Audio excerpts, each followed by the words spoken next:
Buenas tardes. Bienvenidos al ciclo de actividades por videoconferencia que brinda el Colegio Público de Abogados de la Capital Federal. Hoy, como actividad propuesta por el Instituto de Derecho de Deportes que dirige el doctor Pablo Podestá, contamos con el doctor Ricardo Freganavia, que nos hablará de derechos de formación en el deporte argentino, marco regulatorio de la Ley 27.211, reglamentación de AFA y FIFA, aspectos prácticos y análisis de fallos judiciales. Les recomendamos que mantengan los micrófonos en silencio para evitar interferir en la locución del expositor y de surgir alguna pregunta la realicen vía chat. Asimismo, de producirse un corte en la transmisión, volveremos a habilitar la misma ingresando al mismo link por el cual entraron originalmente. Ahora sí, le damos la palabra al doctor. Bienvenido. ¿Qué tal? Buenas tardes. Bueno, en esta serie de charlas que venimos realizando desde el Colegio Público de Abogados a través del Instituto del Derecho del Deporte, los días martes a las 5, por este sistema que la pandemia nos ha regalado y lo estamos usando bastante seguido, muy asiduamente. Venimos haciendo charlas, como les decía, bueno, el martes pasado, una exitosa charla sobre contratos en el deporte que la dio el doctor Oscar Perelió, que está presente en esta charla también, ahí lo veo. Tenemos ya programada otra serie de charlas, así que vayan agendando para el día 21 de julio, el próximo martes, tenemos infortunios y daños en el deporte, que va a estar a cargo del doctor Fernando García Pouso. El día 28 hubo un cambio, la semana pasada les dije que íbamos a hablar de género y deporte, pero hubo un inconveniente y la pospusimos un par de semanas y vamos a hablar sobre sobre deportes electrónicos y electromecánicos, ¿no? Todo lo que está vinculado con los jugadores y el marco regulatorio de esas competencias que son bastante interesantes y que forman parte de un deporte moderno como son los juegos electrónicos. El día 8 vamos a estar hablando de deporte y derechos humanos. Está organizando esa charla la doctora Paula Alvarado, que creo que también está presente en esta charla. El día 11, el día 11 de agosto, vamos a estar hablando de géneros y deporte, que ahí están convocados ya el doctor Pablo Perel y Thais Prado, que es de la ONU, y bueno, y todo lo que se está trabajando en el deporte a nivel nacional y a nivel internacional. Y ya estamos trabajando para mediados de agosto una charla sobre clubes de barrio, que seguramente en esta época de pandemia están sufriendo demasiado y vamos a ver cómo pueden salir del paso en estas circunstancias. En el día de hoy, como ustedes saben, vamos a hablar sobre los derechos de formación, que el marco regulatorio en la legislación argentina y a nivel internacional. Va a estar a cargo de la charla el doctor Ricardo Freganavia, que es abogado, doctorado en Derecho de la Universidad de Deusto, España. Es especialista en Derecho del Deporte, es fundador y vicepresidente de la Asociación Latinoamericana de Derecho del Deporte, es secretario académico de la diplomatura que tiene el Colegio de Abogados y asimismo miembro del Instituto del Derecho del Deporte. Así que bueno, para mí un amigo y un placer que estés acá en la charla con nosotros y bueno, muy exitosa por la concurrencia que tenemos. Así que Ricardo, buenas tardes y te dejo con la disertación. Yo me silencio y después cualquier Hola cosa me vuelvo a Pablo, conectar. hola Pablo, ¿cómo estás? Hola al resto de compañeros. Bueno, gracias por estar en esta reunión que esperemos que sea útil. Como dice Pablo, como estuvo explicando un poquito, la verdad felicitaciones por todas las jornadas que está armando el instituto, son muy enriquecedoras, con un enfoque también muy novedoso en muchos temas. Así que bueno, es un placer poder compartir este momento.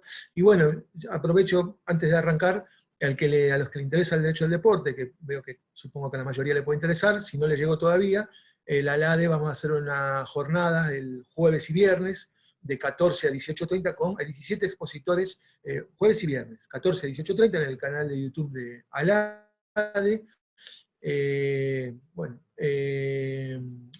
va a haber una serie de expositores internacionales, sobre todo de Iberoamérica, y con un temario muy interesante. Digo, por si les interesa, es gratuito, y bueno, ahí tienen el programa a disposición. Bueno, Pablo y el instituto digamos, me convoca para hablar de esta cuestión de los derechos de formación. Algunos ya habremos compartido charlas parecidas, así que bueno, muchas cosas muy distintas no se pueden decir, pero bueno, intentaremos hacer un resumen, y para los que no conocen, bueno, espero que les sea lo suficientemente novedoso, y quizá a los que son abogados, la mayoría, imagino, que sea también, aunque sea una fuente de trabajo en algún momento.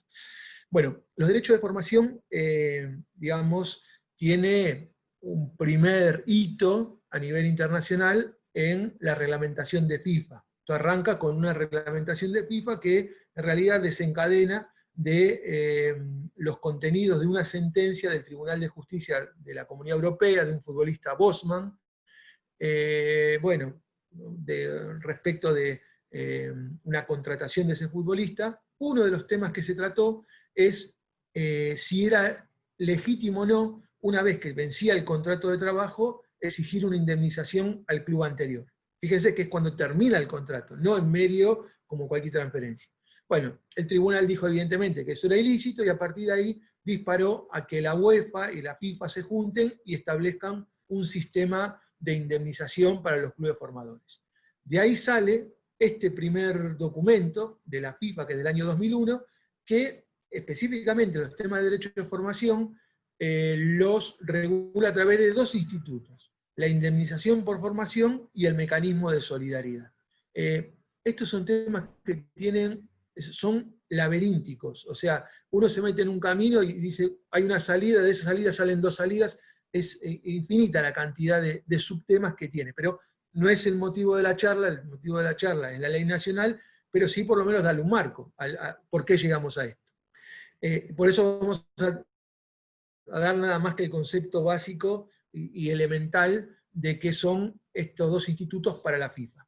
El mecanismo de solidaridad está regulado en el Reglamento sobre Estatuto y Transferencia de Jugadores de FIFA, artículo 21 y anexo 5, que va a sufrir importantes modificaciones a partir de fin de año. Hoy tenemos todavía la versión del reglamento, que dice que el 5% del precio de la transferencia hay que destinarla a los clubes formadores del futbolista. O sea, se transfiere Lautaro Martínez de el Inter al Barcelona, y ahí habrá que buscar quiénes formaron entre los 12 y 23 a Lautaro Martínez, y cobrarán parte del precio de la transferencia.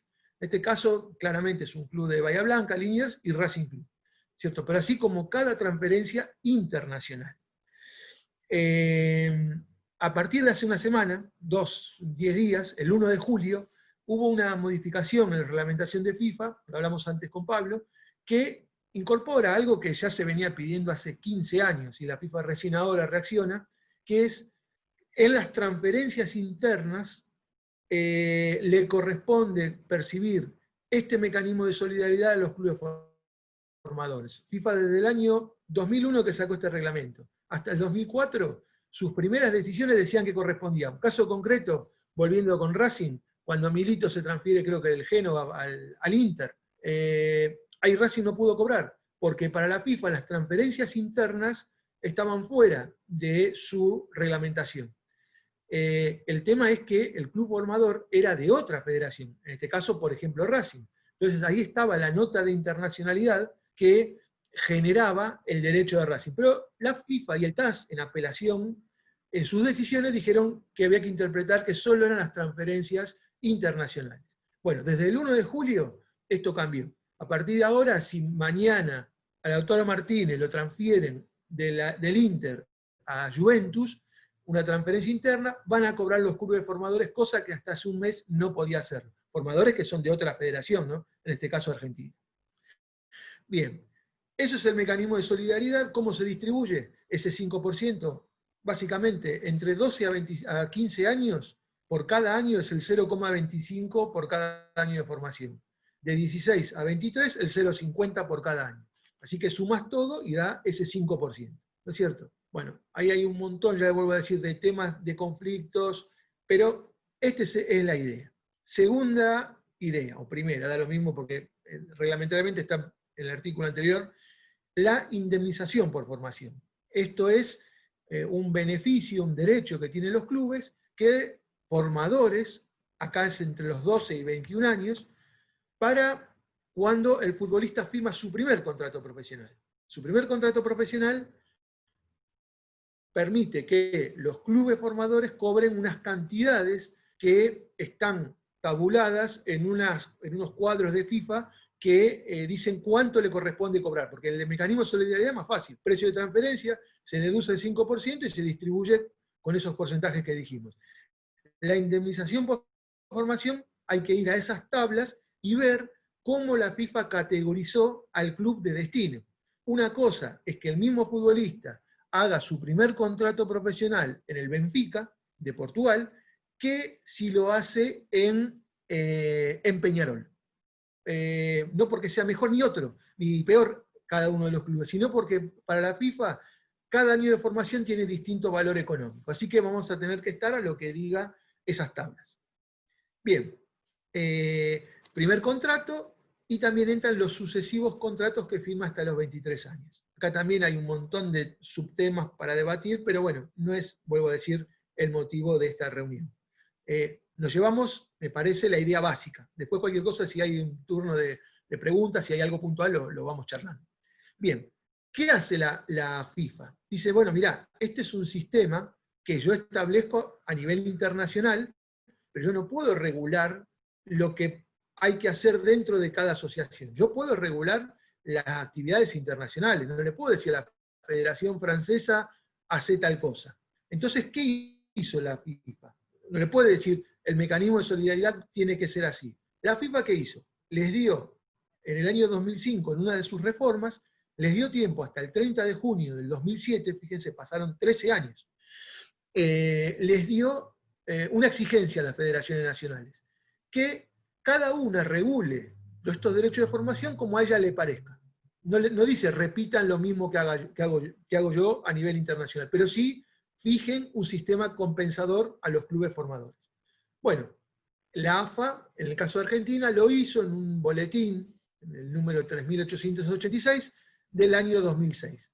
Bueno, la cuestión que ese boletín reglamentó básicamente estos derechos a nivel nacional, pero, digamos, se reguló de tal manera que nunca se pudo hacer efectivo, porque se suponía que eso lo iba a resolver un órgano dentro de AFA que resolvía los temas de formación que nunca se creó. Así que en la práctica nunca se pudo hacer un reclamo de derecho de formación en el fútbol. Bien, este era el escenario hasta que llegó el año 2015.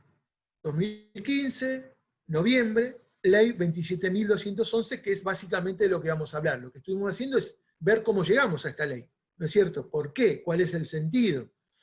Bueno, ¿qué pasaba? Ya era un cierto pedido de las distintas federaciones que esto había que regularlo a nivel nacional. Y sobre todo los clubes de fútbol que no podían cobrar porque no tenían habilitada la vía para hacer estos reclamos en la AFA. Entonces, bueno, se dieron una serie de circunstancias, la LADE, que es la Asociación Latinoamericana de Derecho al Deporte, concretamente se encomendó a 4 abogados, al doctor Oteré, la doctora Caudana, el doctor Fontalegrone, y en mi caso estuvimos trabajando sobre un proyecto de ley que va al Congreso y digamos que el impulso definitivo lo da la diputada Giacone, en ese momento diputada nacional por Santa Fe, y termina todo un procedimiento, obviamente, como la promulgación de cualquier ley, y termina promulgándose ahí en noviembre del 2015. Bien, y ahora vamos, digo, para entender un poco que se hizo de una manera en la cual, digamos, no tenía un determinado apoyo federativo. Salió a través del Congreso, y el camino fue al revés. Se promulga, y a partir de ahí la ley exige que las federaciones regulen en el plazo dentro de 6 meses este tipo de derechos a nivel de cada disciplina deportiva. ¿Por qué? Porque una ley, imagínense, hacer una ley de formación que sea útil para el ciclismo, el fútbol, el golf, el básquet. Hay muchas cosas que no son iguales, las modalidades son distintas. Entonces, lo que se pedía es que, bueno, la ley es un marco general, y a partir de ahí cada federación, cada disciplina deportiva se encargue de ajustarlas a su modalidad, a a sus circunstancias, pero siempre respetando el piso mínimo que establece la ley, obviamente. Bueno, el tema es que pasados esos 6 meses, ni una sola federación lo reguló. Entonces la ley, obviamente, tenía una de sus disposiciones que decía, bueno, mira, tienen 6 meses para que las ajusten a sus realidades. No lo quieren hacer, perfecto. Pasados 6 meses se aplica directo la ley nacional tal cual está, a todas las disciplinas que fueran. Y si lo hubieran promulgado en su momento, se aplicaría en caso de divergencias entre la ley y el reglamento, la más beneficiosa para el club formador. Este es el contexto, ninguna federación lo reguló en término, y por lo tanto, en principio, la ley, así como la vamos a comentar, se debería aplicar a todas las disciplinas deportivas. Como dijimos, es una ley de derecho de formación, es una ley que trae las notas propias de la especificidad del deporte, no existe ninguna otra actividad que regule unos derechos de formación. Ninguno de nosotros va de un estudio jurídico a otro y el nuevo estudio jurídico paga un derecho de formación al anterior porque te formaste en otro club, ni un carpintero lo mismo, no existe. Acá, dentro, porque muchas veces hablamos de la especificidad del deporte, si es un régimen autónomo o no, dentro del derecho, en verdad tampoco me parece que es importante, si clasificarlo, si es autónomo o no. Lo que sí tiene notas particulares, y entre ellas está estos derechos de formación, como algo, una nota propia de las relaciones en el deporte. Particularidad de la ley es que es para todos los deportes y todas las modalidades. No se quedó solo en el fútbol. Y obviamente va a estar vinculada a los deportes profesionales, porque si no hay profesionalismo, esta ley no se aplica. En el deporte amateur no se puede aplicar porque vos vas como jugadora de hockey, si no sos profesional, de un club a otro club, ahí no hay dinero de por medio, no hay contrato, no hay transferencias, por lo tanto no se pagan derechos de formación. Sos un jugador de una liga regional de Catamarca, que no hay profesionalismo, entonces tampoco se va a aplicar la ley al que lo contrata. Si al revés, si podés ser beneficiario, si este club amateur formó a un deportista que el día de mañana llega a ser profesional en la disciplina que sea. Pero cuando la contratación, cuando se mueve un deportista de un club a otro y no hay notas de profesionalismo, entonces no se aplica la ley. Bien, la ley, ¿cuándo se va a aplicar? Bueno, habla de 3 supuestos. Cuando el deportista firma su primer contrato profesional, cuando hace una transferencia de club a club dentro del país, que obviamente tiene que ser onerosa, y también cada vez que renueva un contrato. Esta es la novedad que lo diferencia de FIFA, del reglamento de AFA y de cualquier otra normativa de derecho comparado, porque los únicos que tienen más o menos regulado de alguna forma son los brasileños en su ley Pelé, que habla de mecanismo de solidaridad de los 14 a 19 años. Después hay varios países que no tienen ley, ningún país tiene una ley sobre derecho de formación. Lo que sí hay muchas federaciones que lo tienen regulado. La de Ecuador, la de Chile, la mayoría de las federaciones tienen un reglamento interno, pero no una ley nacional que imponga este beneficio a los clubes formadores. Entonces, dijimos, en cada renovación de contrato, Enzo Pérez en River tenía un contrato, lo renovó ahora, fenómeno, los clubes formadores de Enzo Pérez vuelven a cobrar los derechos de formación por este nuevo contrato que firmó con el mismo club que tenía el contrato, que es River Plate. Como ven, es una cuestión que tiene mucha potencialidad, ¿no?, en favor de los clubes formadores. La realidad es que hay muy pocos reclamos. Yo no sé si es por falta de información, a veces es cierto que los montos no son muy grandes, entonces si renueva un contrato de trabajo un futbolista de primera C, como va proporcionado a lo que te corresponde, a lo que gane, a veces es tan poquito que a veces no merece la pena judicializar un conflicto de esto. Digo yo, quizá por eso haya tan pocos casos, y otras veces es por falta de información, esto es cierto. Ahora, otra agregado adicional de beneficios a los clubes formadores que tiene la ley es que entran todas las modalidades dentro de una disciplina deportiva. ¿Y a qué no me refiero con esto? Si vos vas en el reglamento de AFA, solo pueden reclamar los clubes de fútbol 11 y que estén afiliados a una federación nacional. ¿No es cierto? ¿El criterio cuál es? El Club Juventud Guadalupe de la Liga San Martín de la provincia de Santa Fe. Esa liga está afiliada al Consejo Federal de AFA. Por lo tanto, Juventud Guadalupe, cuando formó a Emiliano Sala, el jugador que tuvo la desgracia del avión que cae, Juventud Guadalupe puede reclamar, porque es un equipo del Club 11 afiliado directamente a la AFA. Bien, si los clubes de barriales, los clubes de baby fútbol, están fuera de este esquema federativo, sea de FIFA, sea el que vamos a ver luego de la AFA. Sin embargo, la ley sí les reconoce ese derecho, porque es una modalidad, fútbol sala, dentro de una disciplina deportiva que es el fútbol. Y esto es para tenerlo muy en cuenta. ¿Por qué? Si cada uno de ustedes puede ser vecino de un club de barrio que una vez ahí se formó un jugador que acaba de firmar un contrato en Vélez. Y seguramente el club de Babi posiblemente no tenga ni idea que tiene un derecho de reclamar. Bueno, aquí ustedes podrían ofrecer los servicios y hacerse el planteo de reclamar a Vélez el beneficio que le corresponde por la ley a este club de barrio.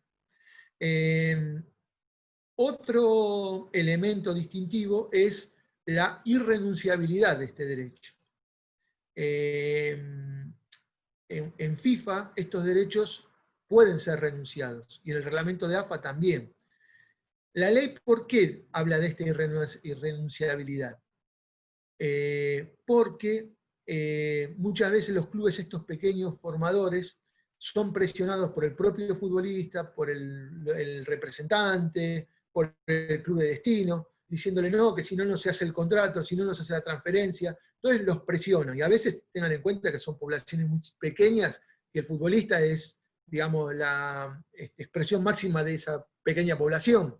Entonces no quieren ponerse en contra al futbolista, y entonces el directivo del club pequeño a veces accede y renuncia. Esto lo vimos 1000 veces en los reclamos en FIFA, porque a veces son montos importantes los derechos de formación en FIFA. Para evitar eso y que los dirigentes de los clubes pequeños reciban presiones, se impuso la irrenunciabilidad de este derecho. Cosa que el directivo se pueda defender diciendo, mirá, si yo renuncio, lo puedo hacer, pero es nulo de nulidad absoluta. Esa es la sanción que aplica la ley ante una renuncia de este tipo.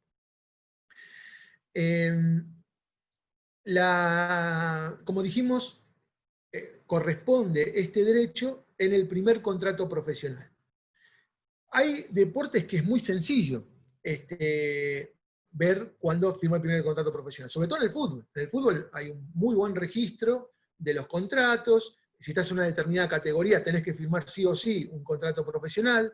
Si ya tenés 21 años, hay cosas que no podés eludir. El problema está en los deportes donde hacen figurar la figura de locación de servicios, de becas, que en realidad son relaciones laborales encubiertas. Entonces, para no tener que pasar primero por un juicio laboral que haya un reconocimiento de un vínculo laboral, y después el club poder reclamar, la ley simplificó esta cuestión y fue a la realidad de los hechos. Y dice, miren, para la ley profesional es aquel que el club le entregue una suma de dinero igual o superior a un salario mínimo vital y móvil. Le podés poner el nombre que vos quieras. Beca, ayuda, lo que quieras. Pero para la ley es, digamos, sin de aplicarla. Esto se pensó obviamente en los deportes en los cuales el deportista profesional, digamos, encubierto, el amateur marrón, como se lo llamó en su momento, que no es amateur, sino que es un profesional en el cual se enmascara el vínculo a través de una relación, digamos, no profesional. La ley simplifica todo esto. Y dice, mira, le das tanto dinero como ayuda de lo que quieras, aplicamos la ley. De 9 a 18. Entonces, de 9 a 18, 5%, la cuenta es muy sencilla, es el 0,50% por cada año de formación.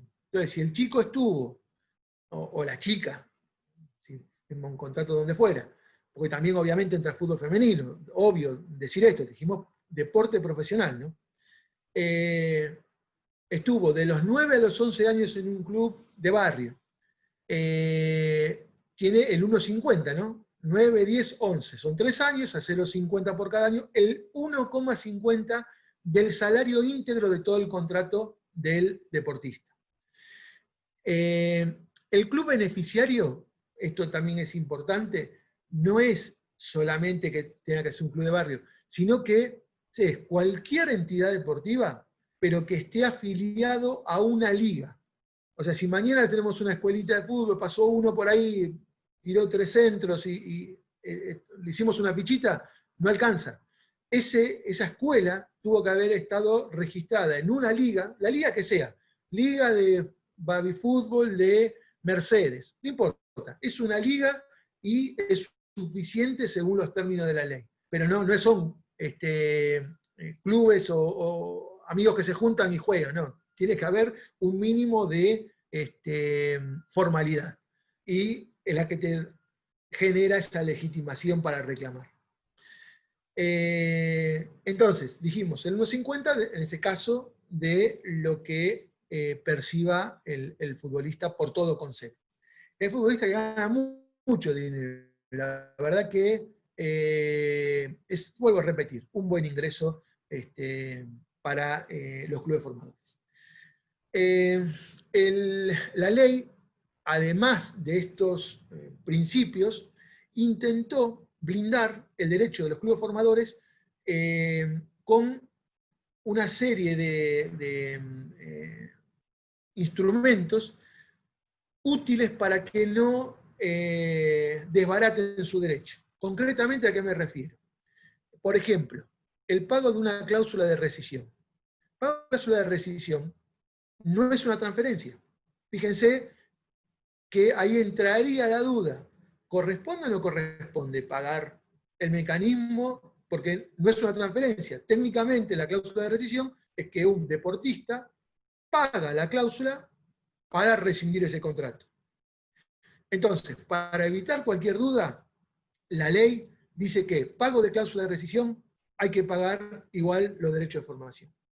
Un acuerdo de rescisión por mutuo acuerdo, para la redundancia, una rescisión por mutuo acuerdo entre el deportista y el club, también entra en la medida que, por ejemplo, se cancelen deudas. Por ejemplo, un futbolista tiene un crédito con su club de $200.000. Entonces llegan a un acuerdo de rescisión por mutuo acuerdo, una rescisión consensuada,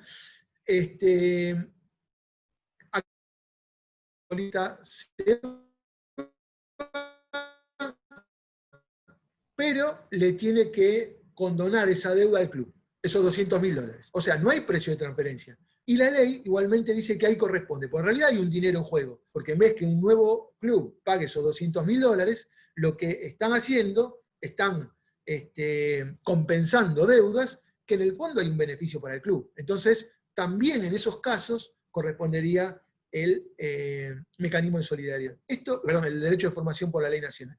Esto es fruto de experiencia de muchos temas en FIFA, porque esto no es que uno se levanta y dice, bueno, ¿esto qué hacemos? No, hubo decenas y decenas de casos de clubes formadores que plantearon sus reclamos en FIFA y con estos formadores, no legítimo, se admitió en algún caso el tema del mecanismo de solidaridad, pero antes no. Y, por ejemplo, como la ley es de la cesión de beneficios económicos club cede un porcentaje a un tercero, hoy en teoría estaría prohibido, pero de hecho se sigue haciendo, que un empresario un porcentaje de derechos económicos, ahí también hay que pagar los derechos de formación. O sea, ¿cuál era la idea? Que de cualquier ingreso que perciba el club por la ida de un futbolista que contrate en vigor a otro club, eso es materia para que sea liquidable este derecho. Bien.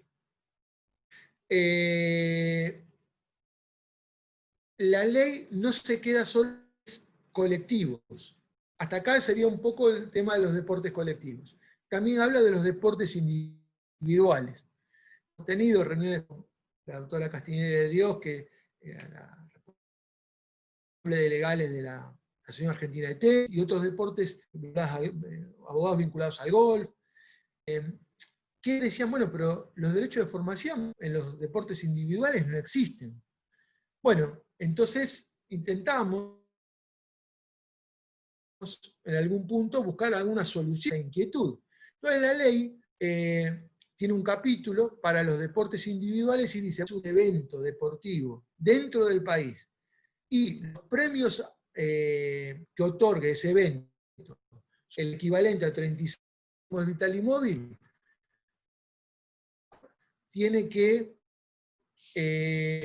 pagar este derecho de formación.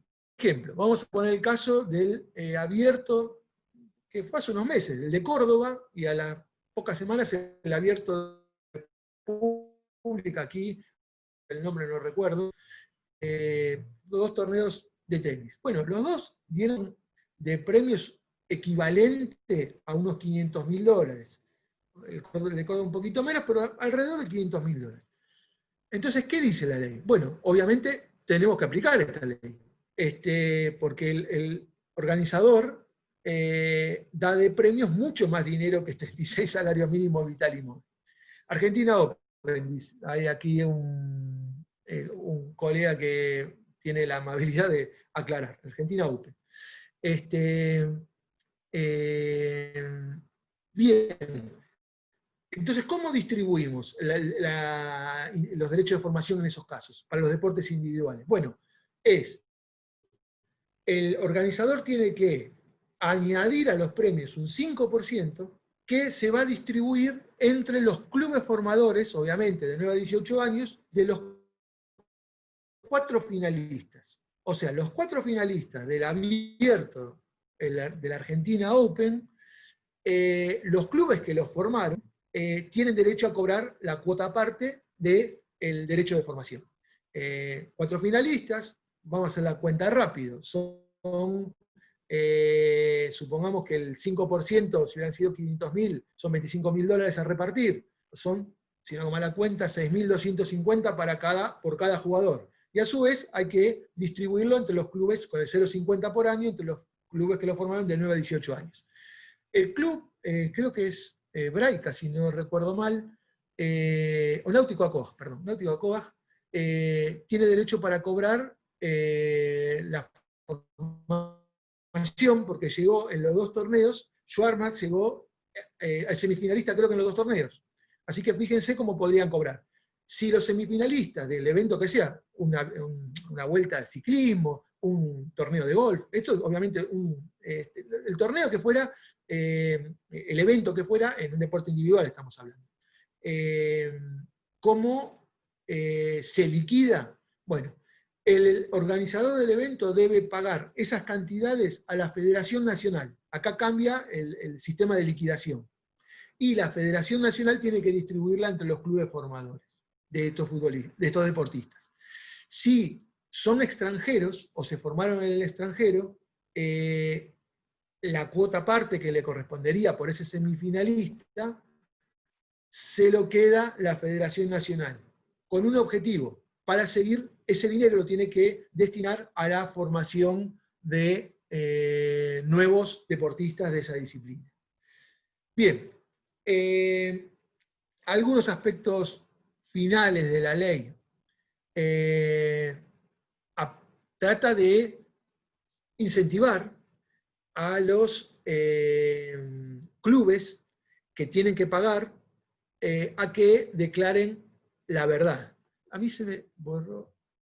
No, perdón. Yo no sé si sale la imagen.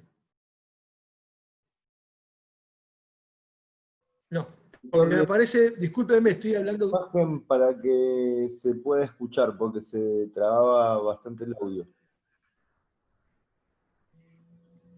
Ah, perdón. Yo pensé que era problema mío. Listo, perdón. Bien.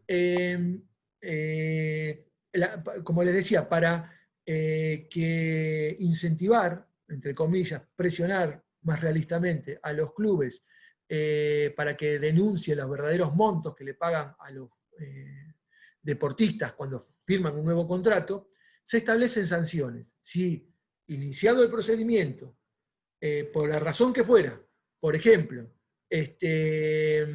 por una pericia contable, por una prueba informativa, si se judicializa, se llega a detectar que lo que denunció el club en la contestación, por ejemplo, de demanda, es falso el contenido, omitió, por ejemplo, informar lo que le paga por derecho de imagen al deportista, va a tener, por lo tanto, la idea sería que los clubes declaren lo que realmente le están pagando al deportista, que es fruto del reclamo que estamos haciendo, ¿no? Y un último tema también interesante, porque, miren, la ley puede ser interesante, útil para los clubes formadores, pero bueno, hay que dotarla también de practicidad, ¿no? Ustedes imagínense que, discúlpeme, estoy viendo una serie de preguntas, después Pablo, vos te encargás de canalizar. Gracias. Claro, ¿cómo lo canalizás? Vos, por ejemplo, sos un club que formaste a un futbolista, un club de barrio de una localidad de Jujuy, ¿no es cierto? Y tenés un dinero para cobrar porque ese jugador firmó un nuevo contrato, que el que se formó ahí de los 9 a los 12 años, firmó un nuevo contrato en Independiente. Es un dinero. Claro, si seguimos la lógica general del derecho, ese club de Jujuy tendría que venir al domicilio del demandado a plantear su acción, ¿no es cierto? Entonces, la ley para apoyar y digamos, justamente favorecer el reclamo para los clubes formadores, dispuso que la jurisdicción va a ser o la de un tribunal arbitral. Aquí aprovecho para, digamos, a los que no conocen, informar del Tribunal Arbitral del Deporte.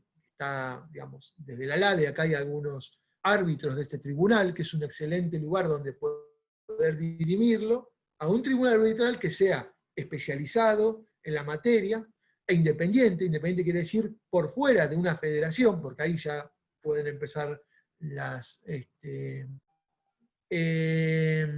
justicia ordinaria. Y si vas a la justicia ordinaria, tenés dos beneficios para el club formador. Uno, que puede elegir la jurisdicción del domicilio suyo o del domicilio del demandado. O sea, ese club de Jujuy va a poder demandar, iniciar su demanda en el tribunal de la localidad de Jujuy, de donde él tenga su sede social. Y siempre decimos lo mismo, esto es una forma de invitar al club obligado a que pague, porque contratar a un abogado en Jujuy, y después ejecutarlo y todo, miren, siempre decimos lo mismo, uno de los primeros asuntos que salió en la justicia ordinaria es de un club, fíjense hasta dónde llega, el que está metido en el deporte, y tuvo la suerte de recorrer un poquitito el país o la provincia de Buenos Aires, o el lugar que fuera, seguro que habrá visto la riqueza que hay en riqueza humana, de competencias, de cuestiones de inclusión social, que hacen los clubes desparramados por todo el país. Es increíble y fabuloso de toda la labor que hacen los clubes, digamos, más allá digamos, la grandeza edilicia o deportiva que tengan. Todos tienen cosas muy interesantes que aportan a la sociedad. ¿Por qué digo esto? La primera sentencia fue, igual, salieron dos con un día de diferencia, así que una de las dos primeras, fíjense, el club ¿cómo se llamaba? Se llama Bochófilo Bochazo. Es un club que nació en la provincia de Santa Fe, la ciudad de San Vicente, que nació como un club de bochas, que después le agregaron fútbol. Entonces, ese pequeño club le gana un juicio a Estudiantes de La Plata por la firma de un jugador, Facundo Sánchez. Más allá del nombre, lo que importa es la idea. Ese club pequeño, creado por los habitantes de la pequeña localidad, que hace años apoyan, ponen dinero, hacen rifas, bueno, ganan este juicio. Y lo pudieron hacer porque la demanda la impulsaron en su localidad, porque quizás no tenían para pagar un abogado en La Plata para que lo demande Estudiantes de La Plata. Con el riesgo de, en algunos lugares, el localismo que hay de algunos magistrados, ¿no? Esto lo sabemos. Así que el punto es muy interesante que el club formador pueda elegir la jurisdicción. Y el segundo beneficio, que es la jurisdicción que elija, va a poder tramitarlo por el procedimiento más abreviado que tenga el código justamente de procedimiento de la provincia que sea. En nuestro caso estaríamos en el sumarísimo, ¿no? En el Código Procesal Civil Comercial de la Nación, el procedimiento sumarísimo. Con esto para darle celeridad. Esta fue lo que se pensó. Después la realidad les puedo compartir que se ordinariza porque algunos clubes te piden oficio, o sea, prueba informativa a la FIFA para no sé qué y no sé cuánto, cosa que no tiene nada que ver porque el reglamento de la FIFA se consigue por internet en 2 segundos, solamente a efectos dilatorios. Entonces, yo lo que quería, digamos, cerrar la idea de que es bueno un acuerdo, lo digo también para los clubes grandes. Y fíjense, ese caso de Bochófilo Bochazo ya está en etapa de ejecución. Y a Estudiantes de La Plata, entre honorarios de abogados, intereses, pagaron el 50% más de lo que tenían que haber pagado. O sea, no es negocio para el club que tiene que pagar judicializarlo. Pero bueno, nada, esto es parte de la realidad. Hay una serie de sentencias y después, bueno, cualquier cosa vemos alguna, pero esencialmente, ¿cómo es el esquema?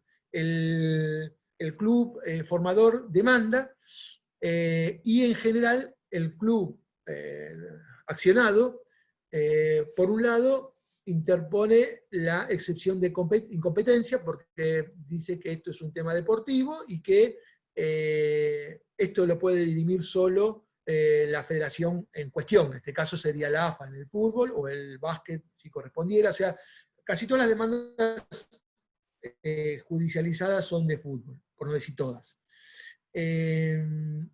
Bueno, todas las sentencias y todos los dictámenes de los fiscales de todos los procedimientos, pero sin, no sé si habrá alguno en el país que diga lo contrario, que puede ser, uno nunca sabe, pero digamos, prácticamente en su absoluta mayoría determinan que obviamente es competente la justicia ordinaria, ¿no? La especificidad del deporte está muy bien, pero no pueden eliminar el derecho de acceder a la justicia ordinaria. Y el segundo punto que plantean a veces los clubes, digamos, que son demandados, es un planteo de inconstitucionalidad de una serie de artículos de esta ley. Plantean que, bueno, es una cuestión que excede, es bastante curioso el argumento, dice que esto solo lo puede regular un órgano federativo. El Congreso no tiene, digamos, facultades para regular esta materia porque es un tema propio del deporte.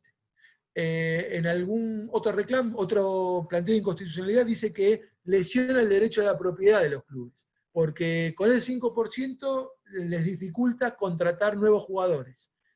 Bueno, nada. Hay que entender, obviamente, el planteo de los abogados de los clubes demandados, algo tienen que poner, y está perfecto, tratan de estirar al máximo sus argumentos, como corresponde, eso desde ya. Bueno, hasta ahora, obviamente obviamente para mí, no sé si para todos, para mí es obviamente, en todas las sentencias,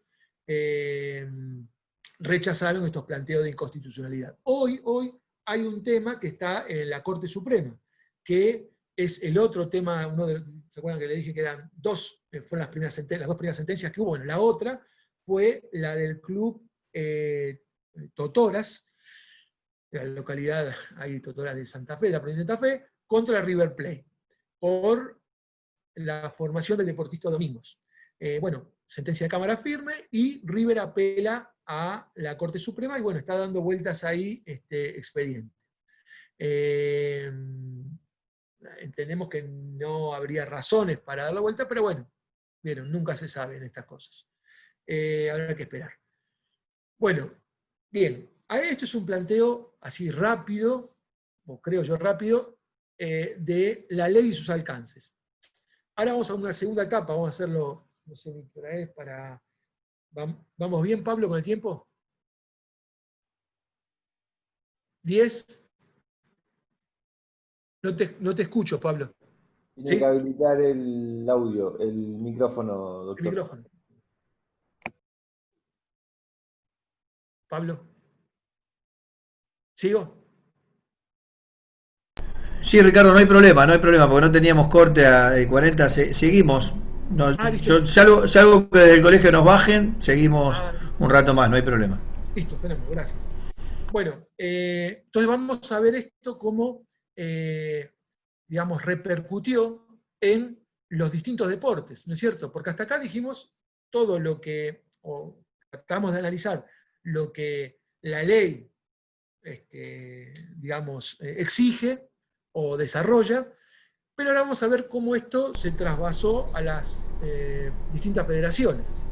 Dijimos, ninguna de ellas en término reglamentó esta cuestión, ¿no es cierto? En términos, ¿qué quiere decir? Los 6 meses posteriores a la ley, que era la exigencia que la ley imponía, el plazo que tenía la federación para regular esto. Bueno, lo cierto es que en el vóley, algunas federaciones provinciales lo incorporaron en sus reglamentos. Y pasaron, la ley 27211 directamente dicen que es de aplicación en el ámbito del vóley, en este caso local, hay unas provincias que lo tienen. Otro deporte que lo acaba de incorporar, realmente ahora con la renovación que hubo dirigencial del presidente Borro, y la gerencia de legales del doctor Andrés Gil Domínguez, ellos están haciendo toda una renovación muy importante en el básquet, y dentro de esa renovación, actualización, modernización, transparencia, dentro de ese paquete incorporaron un departamento de formación, y que incorpora directamente la ley 27211. O sea, hoy en el básquet, sin ningún tamiz, ningún recorte, uno puede ir al tribunal, a la comisión pertinente, que solo está destinada para este tipo de reclamos, sin tener que judicializarlo. Porque judicializarlo, realmente pienso que somos abogados y creo que la mayoría, digamos, podemos tener como la idea que ir a juicio no es la mejor alternativa en general, ¿no? Siempre hay que ver los temas particulares, es resolverlo de otra forma. Y esto es una vía que la Confederación de Básquet incorporó. Así que bienvenida a la, digamos, iniciativa del básquet, y bueno, cada vez que leamos un nuevo contrato de un jugador de básquet, sepamos que el club formador puede hacer esta petición en la instancia y en la comisión de la Confederación Argentina de Básquet. Otro deporte que incorporó en alguna medida, pero no siguiendo los términos de la ley, es el rugby. Fíjense, el rugby digamos, a nivel internacional, ya dijimos que el fútbol fue el primero.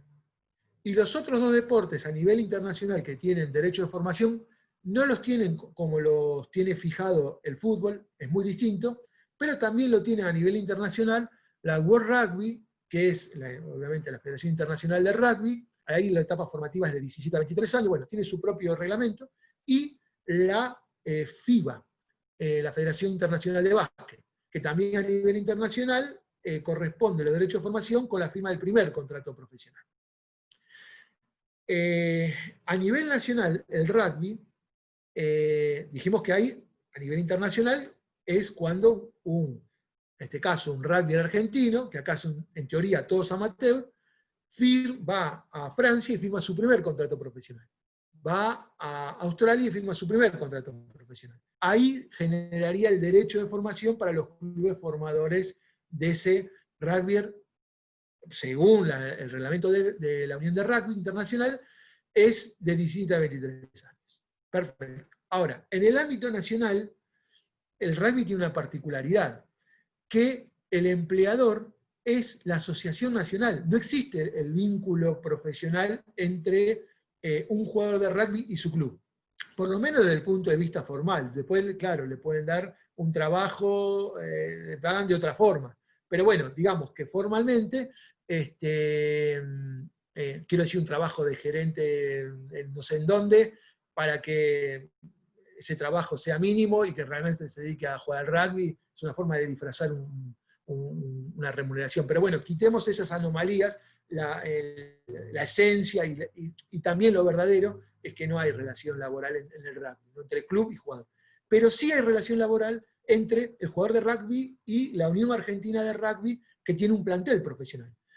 ¿Por qué puede haber esto? Porque la Unión Argentina de Rugby tiene una serie de selecciones, los Pumas, Jaguares, que le garantiza al deportista una competencia profesional y tenían que venir los jugadores de sus clubes de Australia, de Inglaterra, para esta competencia. O lo mismo para el torneo de 4 naciones del hemisferio sur.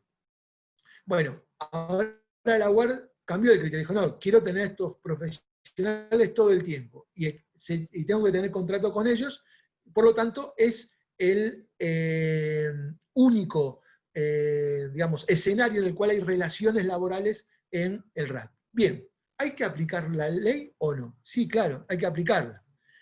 Pero, ¿qué está haciendo la Unión Argentina de Rugby? Está dando un dinero, esto en la práctica, ¿no?, por la formación de aquel que firma su contrato profesional entre el jugador de rugby y la Unión Argentina de Rugby, una suma de $10.000. Es lo que estaban haciendo. No sé ahora si seguirán así, pero bueno, hasta ahora estaban dando esta suma. Sin seguir, ya le digo, los lineamientos de la ley. Daban esa cantidad y punto. Bueno, si juegan, vieron que ahora también hay un torneo de franquicias en Sudamérica, que es otra competencia, ahí ya dan $5.000 cuando firman el contrato para esta franquicia argentina. Bien, el problema que se está dando es que, claro, supongamos, determinado jugador de rugby firma por 3 años con la UAR, después viene la renovación, se cumplieron los 3 años y viene la renovación, y ahí están apareciendo los clubes formadores exigiendo un nuevo monto de indemnización, porque dicen, no, mira, los 10.000 que me pagaste son por el contrato anterior, ahora vos me tenés que pagar por el nuevo contrato. Así que esa sería un poco la problemática del rugby a nivel nacional, ¿no?, que podría haber. Pero no tiene ningún tribunal que resuelva estas cuestiones. Y por último, tenemos el fútbol, que es el otro deporte que obviamente, no sé si es el otro deporte que su federación, en este caso de la AFA, reguló los derechos de formación. ¿Se acuerdan que habíamos dicho que había un boletín, 3886, del año 2006, que nunca tuvo aplicación? En un mes después que salieron estas 2 sentencias que le hacía mención, la AFA, digamos, saca un nuevo boletín, el 5551, en el cual regula los derechos de formación nuevamente. Y digamos, hizo un esfuerzo, se nota, para tratar de combinar los criterios que le pone, que bajan de FIFA, de repetir un poco el esquema de FIFA, y en algunos puntos respetar a la ley, ¿no? Hay ahí algunos atisbos, pero en líneas generales el reglamento actual de AFA es menos beneficioso que la ley nacional. Esto es importante, ¿por qué? Porque dijimos que esto es del año 2008, la reglamentación de AFA. Acá tenemos la cuestión que vamos a aplicar, si ley nacional o reglamento de AFA. Bueno, el primer tema es que sin duda va a ser la ley nacional, por innumerables razones, por la prioridad, la prelación normativa que tiene, que es una ley, pero porque, entre otras cosas, la AFA lo reguló 3 años después de la ley, y la ley le daba 6 meses para que tenga validez el reglamento. Al no hacerlo, se aplica directamente la ley. Así que, en términos de fútbol, hoy, técnicamente, desde el punto de vista jurídico, solo podemos aplicar, o la ley, digamos, que prevalece es la ley nacional. Ahora, la cuestión es que también es cierto que como lo tiene regulado la AFA, hay pequeños huecos que resulta ser más beneficioso la reglamentación de AFA que la ley nacional. Vamos a poner un ejemplo. Supongamos que el club, hay una transferencia interna de un futbolista de Talleres de Córdoba a Boca. Y el club que reclama, supongamos, es un club Unión Florida, un club cordobés que formó al deportista entre los 19 y los 22 años. ¿No es cierto? Entonces, ustedes son los abogados de ese club. ¿Qué aplicaríamos? ¿No es cierto? ¿Qué pretenderíamos? ¿A dónde iríamos? Bueno, en este caso sí que no hay dudas. Iríamos a AFA, el procedimiento federativo que hay a través del COMET, ahora vamos a ver un poquito qué es. ¿Por qué? Porque el periodo formativo de la ley es de 9 a 18 años. Sin embargo, en el reglamento de AFA es de 12 a 23 años. Y si la formación fue entre los 19 y los 22 años, ese periodo no lo alcanza la ley nacional. No hay derecho por la ley nacional. Así que nos va a interesar, en ese caso, ir por la reglamentación de AFA.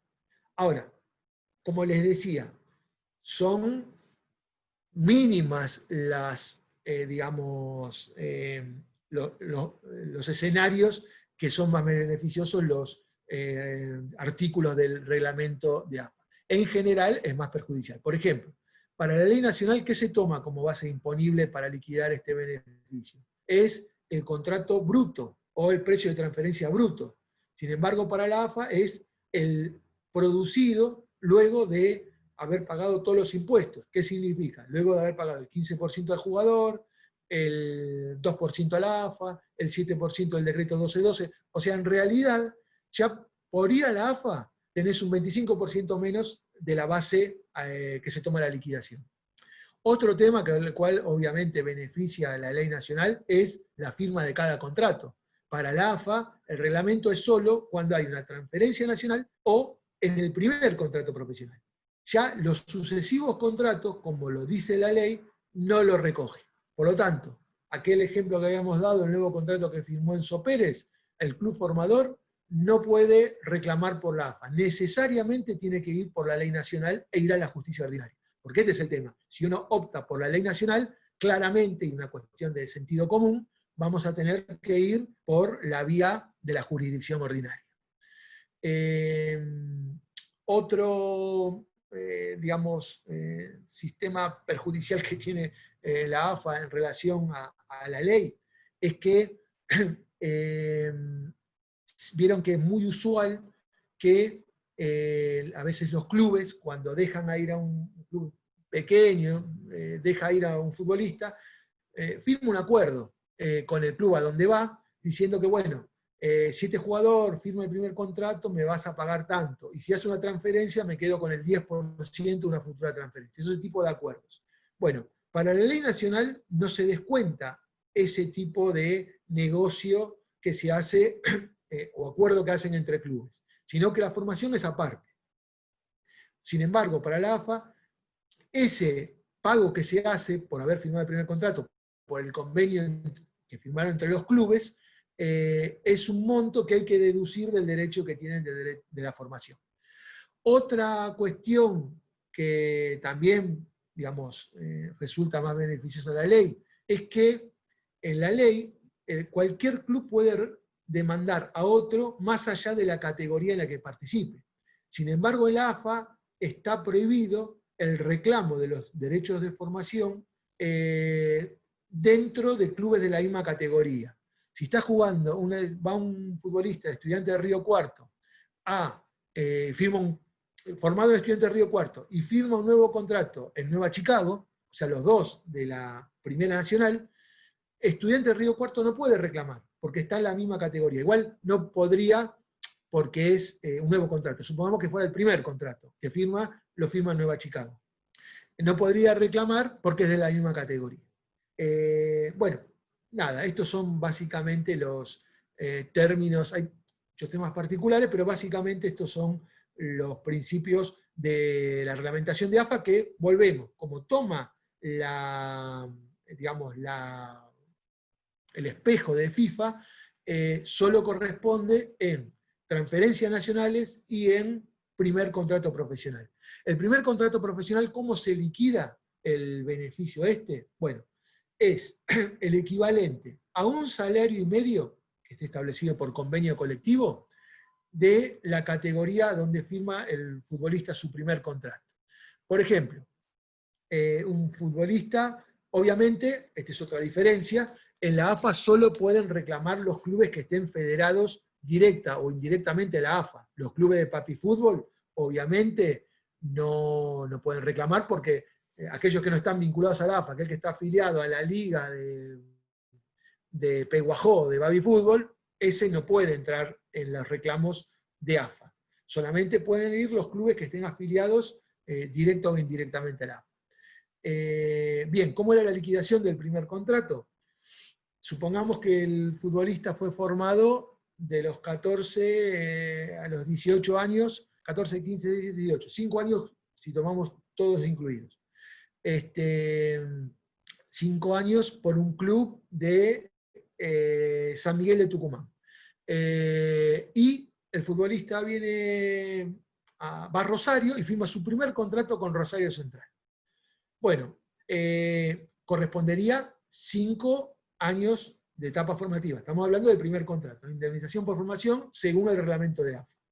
Entonces, ¿qué le correspondería? Bueno, como es un salario y medio por cada año de formación, le correspondería, si son 5 años de formación, serían 7 salarios y medio. Pero 7 salarios y medio no de lo que gana el jugador, sino del salario mínimo que aparece en el convenio colectivo. Hasta ahora, el salario mínimo en primera división eran 34.500 pesos. Así que 5 años de formación a ese club tucumano le correspondería 7 salarios y medio tomando 34.500 pesos por cada salario. Bueno, para terminar, después si hay preguntas, la vía procesal en AFA. En AFA, la forma de impulsar el reclamo es a través de un programa, un sistema informático que es el COMET, que es un sistema que tiene conexión en casi toda Sudamérica y se lo utiliza para el registro de jugadores, para también la cuestión en Argentina, en la AFA, el tema de los intermediarios, y por ahí se canalizó el tema de los reclamos de los derechos de formación. ¿Y cómo uno va a ese programa COMET? Bueno, lo puede hacer el club, obviamente puede estar representado por un abogado, ¿no? Con su debido poder. Entonces uno tiene que sacar una clave de usuario de ese sistema.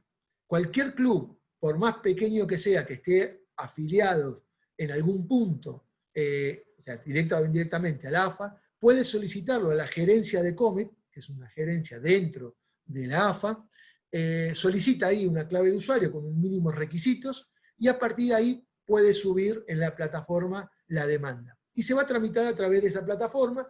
Realmente es la verdad que, digamos, los que nos toca hacer algunas participación, intervención, algunos juicios allí, la verdad que es un hallazgo, hoy como lo tiene la AFA reglamentado esta gerencia del COMET, porque son procedimientos que son rápidos, son imparciales. Después uno, como en todo en la vida, podrá estar de acuerdo con un aspecto, ¿no? Pero eso, bueno, es lógico y mínimo, inevitable. Bueno, posiblemente uno no tenga razón uno, pero bueno, pero eso es, nada, algo circunstancial. Lo importante es que te aseguran una transparencia, una celeridad y una ejecución bastante también pronta. Porque, ¿qué dice el reglamento? Dice que si está la decisión y en 10 días no te paga el club obligado, se le puede, la propia AFA podría retener de los derechos audiovisuales que tiene que cobrar el club esa suma y pagarle al club formador. Así que, bueno, y ahora siempre uno hace la evaluación final. Dice, bueno, fenomenal, ahora tenemos dos vías, la justicia ordinaria o AFA. Ahí analizaremos cada caso de nuestro representado, qué le puede interesar, y bueno, elegiremos una vía o la otra. Así que bueno, esto es un poquito la base de los derechos de formación, y bueno, vemos si hay alguna pregunta, y si la sé, hablamos. Sí, ¿qué tal, Ricardo? Bueno, te felicito por la charla, bastante clara, por lo menos para mí. Inclusive había algunas preguntas que las fuiste respondiendo a través de la charla. Creo que quedaron algunas preguntas para responder, por ejemplo una que hace Mariana Correa, que dice: el club que deja libre un jugador en el fútbol, o se puede extender a cualquier deporte, ¿puede cobrar derecho de formación? Sí, perfectamente. A ver, como siempre, tenés que se den todos los requisitos. Se dan todos los requisitos, los formaste en un determinado periodo. Sí, perfectamente. Es buena la pregunta, porque me lleva a algo que en la FIFA claramente te dice, vieron que dijimos que en la FIFA estaba el mecanismo de solidaridad, que es el 5% de cada transferencia, y la indemnización por formación, que es cuando firma el primer contrato. Bueno, para la FIFA ese derecho de indemnización por formación lo perdés si el contrato anterior que firmó el futbolista se extingue por culpa del club. Ahora, si es por mutuo acuerdo o por vencimiento del plazo del contrato, sí que corresponde. Pero no te corresponde si fuiste culpable como club de la ruptura del contrato. O sea, no puedes acceder a ese beneficio. En la ley nacional ni en el de AFA, que no recuerdo eso, está prevista esa penalidad. Perfecto. Otra pregunta del doctor Leonardo Gayat Menoyo, que dice: ¿cómo se determina el valor final de una transferencia cuando en la operación entran jugadores en parte de pago? ¿Hay algún mecanismo? No. La ley habla del trueque, y el reglamento de AFA también corresponde. Acá el punto es una cuestión de prueba del trueque. A ver, si firman un contrato de trueque y hay un monto por cada uno de los futbolistas intercambiados, se toma ese monto. Lo que pasa, como el colega seguramente apuntará, a que se hacen trueques y no se pone nada. Entonces, vas por la ley nacional y como mínimo te va a corresponder por el nuevo contrato que firme cada uno con su club. Ahora, precio de transferencia, si no hay precio, no correspondería, en principio. Pero es un tema muy debatido, no hay una respuesta clara. En FIFA hay una vieja decisión que cuando hubo un trueque de este tipo, ¿qué hicieron? Tomaron como base lo que costó cada futbolista para llegar al club donde estaba. O sea, si vos, me acuerdo de un caso que ahí con Racing de Barcos, cuando se fue a un club de China, y un jugador colombiano, creo que era Montero, cuando fue del club chino al club portugués. Hicieron un trueque clarito. Pero hicieron figurar como que fueron dos operaciones distintas. La FIFA dijo que no corresponde. Ahora, si haces un trueque y en el contrato pones que es un trueque y no pones precio, entonces se toma como parámetro, por lo menos una decisión antigua de FIFA, que dijo, bueno, en este caso, por ejemplo, como hubiera sido, ¿cuánto le costó al Sporting de Lisboa haber contratado a Barcos? Suponete 5 millones de dólares. ¿Cuánto le costó al club chino traer al club colombiano? 7 millones de dólares. Fenómeno. Sumamos los dos, 12 millones, lo partimos y queda que cada transferencia se presume que era de 6 millones. Y sobre 6 millones haces la liquidación del mecanismo de solidaridad. Pero eso cuando ves que hay un trueque y podés probar un poquito los montos de los clubes de procedencia. Pero es un tema a debatir, no está regulado, sí como principio general, los trueques entran, pero después llevarlo a la práctica habrá que ver cada caso. Una pregunta del doctor Francisco Jofre, dice si crees que se debe hacer una reforma a esta ley, en función de cómo fue transcurriendo en estos 5 años, ¿no? La verdad es que, como todo en la vida, bueno, sí, todo en la vida, como suele ocurrir, todo es perfectible. Ahora, sí creo que no es oportuno una reforma. Pues lo que hay que reformar podrían ser pequeñas cosas, afinar algunos conceptos, pero que no son relevantes, y ya sabemos que si te metes dentro de una ley, en el Congreso o en cualquier lado te la pulverizan, te recortan acá, te recortan allá, y la verdad te la terminás desfigurando. Por eso, creo que no es oportuno hacer una reforma. Una pregunta de procesal es, en AFA, ¿cuál es la vía o mecanismo para impugnar una decisión si optamos por esa vía? O sea, si entra en el COMET y frente a la negativa de reconocer el derecho de formación, ¿cuál sería la vía? Bueno, vamos a ponernos en escenas. Uno ya analizó antes qué te conviene, ¿no es cierto? La AFA te va a dar mayor celeridad. Vos vas a la AFA en la medida que, como mínimo, tu derecho sea igual que te va a proporcionar la ley, en tu caso concreto, o mejor, ¿no es cierto? Si vas a querer aplicar la ley nacional a través del procedimiento de AFA, la verdad que me parece que no es la mejor elección. Vos querés que te apliquen los términos de la ley, anda a la justicia ordinaria. Porque si vos querés que te apliquen la ley nacional en el procedimiento de AFA, no te lo van a reconocer en línea general. Te van a aplicar el boletín 5551 de AFA. Ahora, ¿cómo es el mecanismo de impugnación de la decisión del COMET? Es ante un órgano, concretamente el órgano de resolución de litigios de la AFA, que es la que, claro, están poniendo ahí como claramente, es el boletín 5770, la doctora Cimino, para que salió hace un mes y pico, 2 meses. Gracias, doctora, por el dato. La apelación es ante el órgano y ahí quedaría firme. Ahora, como toda decisión de la AFA, si digamos vamos a lo minúsculo, el estatuto de la AFA dice que cualquier decisión firme de AFA se puede apelar ante un tribunal arbitral independiente reconocido por la AFA, cosa que no reconoció ninguno, o ante el CAS. Así que llegaríamos a la kafkiana situación que un club pequeño de cualquier localidad esparcida por el país tenga que hacer una última instancia recursiva ante el tribunal suizo. Es una lástima que no esté incorporado el Estado, ¿no? El Tribunal Arbitral del Deporte Argentino, hay como tribunal reconocido por la AFA, porque sería mucho más realista y práctico. Pero bueno. Ya va a llegar el momento en que seguramente será reconocido por la AFA. Está empezando el TAD y seguramente va a llegar ese momento. Hay que tener paciencia. Bueno, Ricardo, ahí están preguntando, bueno, el sistema de AFA es el COMET. El COMET se puede meter en la página de AFA y ahí surge y hay ciertas explicaciones de cómo funciona. Creo que no hay más preguntas, ya son 1:30, así que te agradecemos, Ricardo. No sé si te queda algo para decir, y si no, agradecemos a la gente y los invitamos próximo martes a las 5 de la tarde con otra charla del instituto.